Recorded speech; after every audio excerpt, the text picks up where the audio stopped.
संत मार्कुस के अनुसार पवित्र सुसमाचार अध्याय 11 पद संख्याएँ 27 से 33 तक। वे फिर यरूशलेम आए। जब ईसा मंदिर में टहल रहे थे तो महायाजक, शास्त्री और नेता उनके पास आकर बोले, आप किस अधिकार से यह सब कर रहे हैं? किसने आपको यह सब करने का अधिकार दिया? ईसा ने उन्हें उत्तर दिया, बताइए, यूहन्ना का बपतिस्मा स्वर्ग का था अथवा मनुष्य का? उन्होंने उत्तर दिया, हम नहीं जानते। यह प्रभु का सुसमाचार है।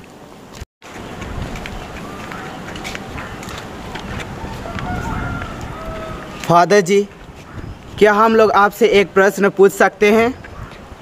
आप मुझसे एक प्रश्न पूछना चाहते हैं? आप पूछिए। आप किस अधिकार से सुसमाचार का प्रसार करते हैं?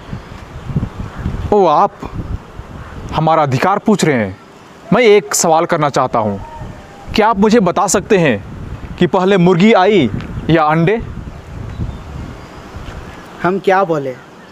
अगर हम मुर्गी के बारे में पूछेंगे तो अंडे के बारे में पूछेंगे। अगर हम लोग अंडे के बारे में बोलेंगे तो वो मुर्गी के बारे में पूछेंगे। इससे अच्छा हम कहेंगे हमें नहीं आता। फादर, हमें नहीं पता। आपको नहीं पता? आप YouTube में धर्म के बारे क्यों प्रचार करते हैं? मेरे प्रिय भाइयों बहनों, मैं आप सबको बताना चाहता हूँ कि संसार में आज कोरोना वायरस से लोग परेशान हैं।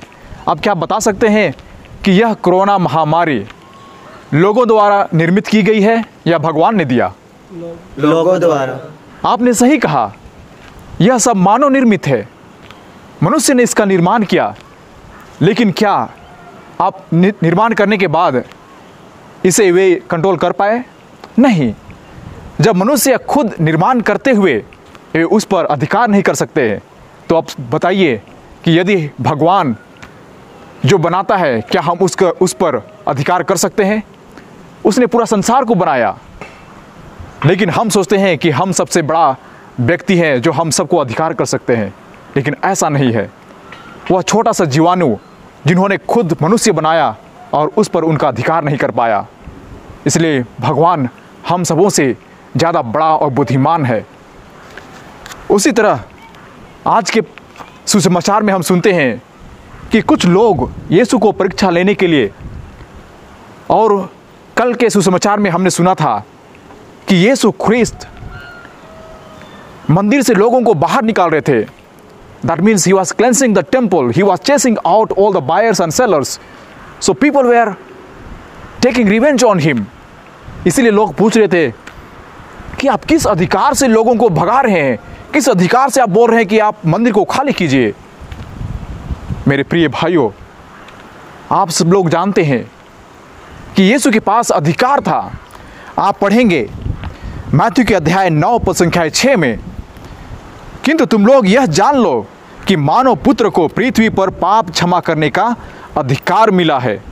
उनके पास पूरे अधिकार थे कि हम मनुष्यों को उद्धार करें। क्या हम सभी लोग अच्छे कर्म करने के लिए नहीं बुलाए गए हैं? हम सभी लोग अच्छे कर्म के लिए बुलाए गए हैं, इसलिए हमें हमेशा अच्छा काम करना है। और आपने पूछा कि हम YouTube में हम क्यों प्रचार प्रसार करते हैं। आज देखिए, सभी लोग YouTube में लोग अपना अपना चैनल खोले हुए हैं। उस पर टिकटॉक, फेसबुक, व्हाट्सएप, ट्विटर और ना जाने कितने सारे ऐसे कुछ हैं जो लोग अपने आप में भूल गए हैं जो कुछ भगवान ने दिया है। हम सभी लोग भगवान पर आश्रय रखें, हम उस पर विश्वास करें। इसलिए हम YouTube में आज भगवान को डाल दिए हैं कि लोग अपने जीवन में लोग शैतान को ना अपनाएं, लेकिन भगवान को अपनाएं। इसलिए हमें YouTube की ज़रूरत है। उसी प्रकार आज के पहले पाठ में आप सुनेंगे कि यहाँ पर लिखा गया है प्रवक्ता के ग्रंथ, जिसे हम अंग्रेजी में कहते हैं सिराक, अध्याय 51 पद संख्याएँ 17 से 27 तक, कि हम सबों को ईश्वर ने ज्ञान दिया, विवेक दिया, प्रज्ञा दी, उस प्रज्ञा का हमें उपयोग करना है। यदि हम सभी लोग जो प्रज्ञा ईश्वर के द्वारा दी गई है, यदि हम उसका सदुपयोग ना करें तो हम सभी लोग निर्जीव प्राणी के समान हैं। वह प्रज्ञा क्या है? मैं आप सबों को श्रुति ग्रंथ से कुछ शब्द बताना चाहता हूँ। यहाँ पर लिखा है कि मनुष्यों, मैं तुम सबों को संबोधित करती हूँ, मैं समस्त मानव जाति को पुकारती हूँ, तुम लोग भले हो, समझदार बनो, तुम जो मूर्ख हो बुद्धिमान बनो। सुनो, मैं महत्वपूर्ण बातें बताऊंगी, मैं जो कहूँगी वह बिल्कुल सही है, क्योंकि मेरा मुख सत्य बोलता है। मुझे कपटपूर्ण बातों से घृणा है। मेरे प्रिय भाइयों बहनों, हम सबों को उस विवेक पर, उस भगवान पर विश्वास करना है। आइए हम सभी लोग ईश्वर से विवेक मांगे, प्रज्ञा मांगे, ज्ञान मांगे, जिससे हम सभी ईश्वर को जान सके। ऐसे नहीं कि जो सदूसीस फारिसीस वे ईश्वर से ज्ञान मांगने की वजह वे उनसे सवाल करते थे, उनकी परीक्षाएं लिया करते थे। हम ऐसा ना बने, लेकिन हम ईश्वर से ज्ञान मांगे, प्रज्ञा मांगे, जिससे हम सभी लोग मेल प्रेम से इस संसार में रह पाए। आइए हम सभी लोग उससे आशय से हम प्रार्थना करें। पिता और पुत्र और पवित्र आत्मा के नाम पर आमीन।